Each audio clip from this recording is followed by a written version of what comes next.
Bonjour à tous, j'espère que vous allez bien. Aujourd'hui, je vais vous présenter un jeu que vous pouvez faire avec les enfants dès l'âge de 6-7 ans. Donc, vers la fin de la première période qui est de 0 à 7 ans. Donc, de 3 à 7 ans. Donc, la fin de la période, ça correspond à peu près à 6 ans, 7 ans.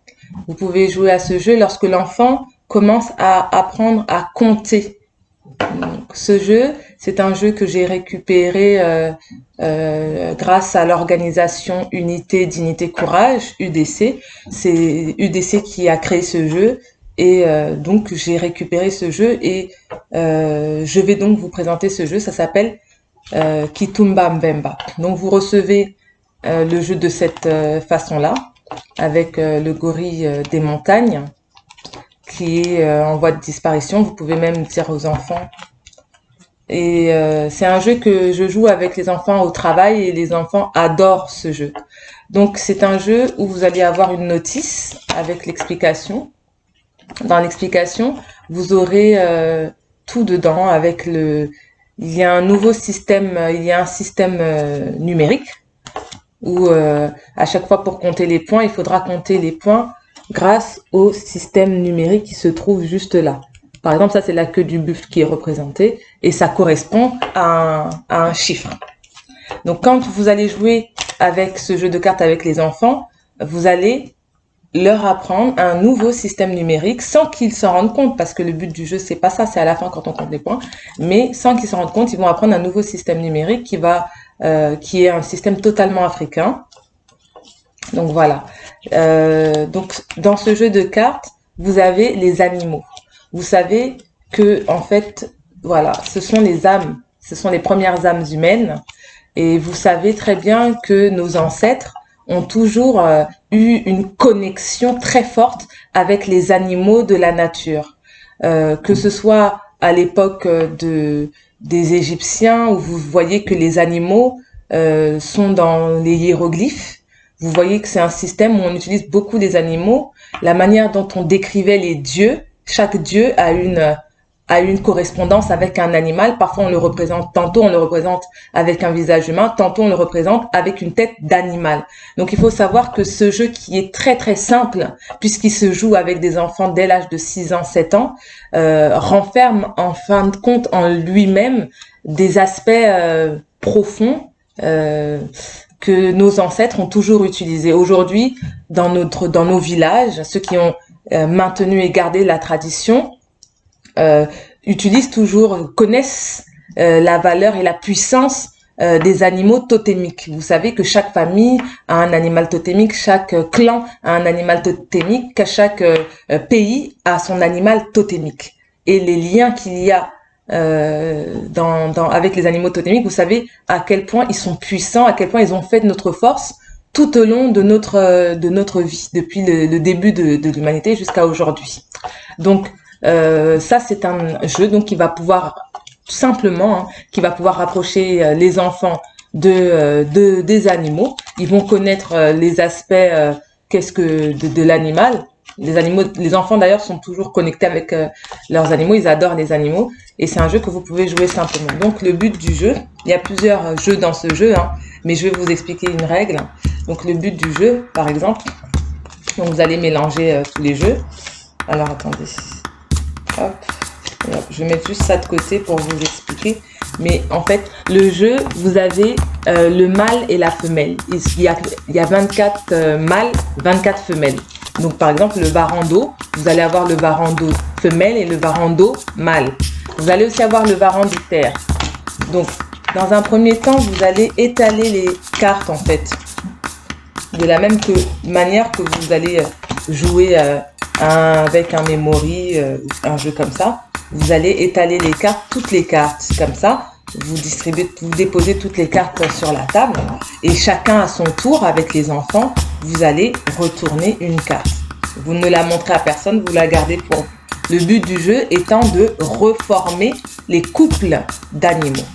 Donc chacun son tour, vous jouez. Pour le moment, au début, il n'y a pas de choses incroyables.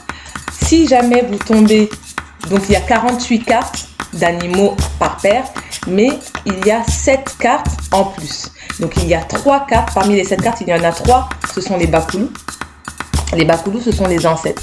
Donc par exemple, cet ancêtre-là, la carte, elle est un peu orangée. Elle est un peu orangée. Donc cette carte-là, si jamais vous retournez la carte Bakoulou, vous rejouez. C'est encore à votre tour. Donc j'ai un ancêtre, il me donne la force de rejouer. Mais maintenant, vous la laissez ouverte parce qu'elle ne joue plus. Vous ne pouvez plus rejouer avec. Mais par contre, c'est encore à votre tour. On vous donne une deuxième chance. Ensuite, on continue. Vous pouvez aussi tomber sur une carte transparente. Les cartes transparentes, donc je disais qu'il y a 48 cartes, 24, plus 3 cartes Bakoulou et 3 cartes transparentes. Les cartes transparentes, vous voyez, les cartes arc-en-ciel. Les cartes transparentes, ce sont les génies. C'est eux qui vous permettent, vous entendez la carte transparente, de regarder dans la carte de votre adversaire. Donc vous la montrez à personne, vous la gardez secrètement. Si vous retrouvez cette carte-là, ça vous êtes obligé de la jouer tout de suite. C'est-à-dire que vous avez l'ancêtre, vous rejouez tout de suite, c'est encore à votre tour. Vous avez la main. Mais si vous avez ça, vous gardez dans votre jeu. Ensuite, vous continuez. Et quand le paquet commence au moment où vous voulez, en fin de compte, mais le mieux, c'est quand le paquet tout le monde commence à avoir beaucoup de cartes, vous pouvez jouer votre carte transparente. Votre carte transparente sert à observer dans le jeu de l'autre. Donc, vous allez observer dans le jeu de l'autre. Et quand vous allez observer dans son jeu, voilà, ça c'est votre jeu, ça c'est mon jeu. Et en fait, si j'ai des cartes qui sont les mêmes, j'ai le droit de prendre. Par exemple, là, dans mon jeu, j'ai un varando. Une sona. Ah oui, j'ai oublié de dire, les animaux sont écrits dans les langues africaines. Une sona. Donc, il y a plusieurs langues africaines, le lingala, le kikongo et des langues d'Afrique de l'Ouest aussi. Donc, tout est mélangé. Une sona. Là, une sona, moi j'ai le varando mâle, vous voyez comme il est gros. Et là, lui, il a le varando femelle. Donc, moi, je prends son jeu. J'ai le droit de prendre autant de cartes que je veux, pourvu que j'ai la moitié. Donc là, j'ai varando.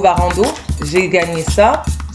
Et ensuite, je vérifie qu'est-ce qu'il a encore que j'ai. La tortue, il n'a pas. Le scorpion, il n'a pas. C'est tout. Comme je n'ai pas pris beaucoup de cartes, lui aussi, il a la carte. Donc, lui aussi pourra aller fouiller dans les cartes des autres et récupérer les doubles. Une fois que vous avez récupéré vos doubles, à la fin, on compte les points pour voir qui a gagné. Si vous avez des familles, vous comptez la valeur qui a écrit sur la carte.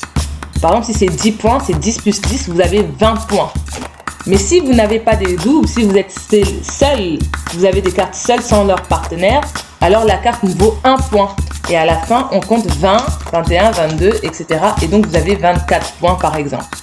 Donc voilà, c'est le jeu. Vous savez que toujours que dans la simplicité, c'est là qu'on peut transmettre des grandes valeurs, des très hautes valeurs. Tout est expliqué dans la notice. Donc je vous dis, bon jeu. Et ce jeu recèle beaucoup de secrets, puisque je ne vous ai pas expliqué encore ce que signifient les phrases en haut. Donc c'est un jeu qui peut se jouer où il y a beaucoup de secrets. Je ne vous ai pas non plus expliqué la partie spirituelle qu'on peut tirer les cartes, mais ça c'est le côté des adultes. Pour le moment, nous, vous pouvez acheter cette carte-là, le laisser jouer aux enfants, et quand le moment sera venu, vous pourrez aussi utiliser ces cartes, peut-être pour tirer les cartes, peut-être pour avoir un aspect un peu plus spirituel, mais ça c'est pas, moi je m'occupe que de la partie enfant. C'est pas moi qui vais vous en dire un peu plus sur la partie spirituelle, mais vous en saurez très vite. Vous pouvez même acheter plusieurs paquets, un pour votre enfant, un même pour vous, offrir ça aux enfants. Vous faites déjà une bonne action parce que vous les reconnectez à leur âme, vous reconnectez aux animaux totémiques, vous apprenez les langues africaines à travers les noms des animaux et vous apprenez un nouveau système numérique à travers les nouveaux symboles qui seront tous dans la notice. Donc, j'étais ravie de vous faire la présentation de ce jeu. Ce jeu, les enfants l'adorent. Quand je joue au centre avec les enfants adorent ce jeu. C'est un jeu qui plaît beaucoup aux enfants. Donc, j'ai été ravie de voir fait cette présentation de ce jeu Kitumba Mbemba. Et vous pouvez vous procurer ça très facilement avec UDC, avec l'organisation UDC. Donc, je vous remercie et je vous dis à très bientôt.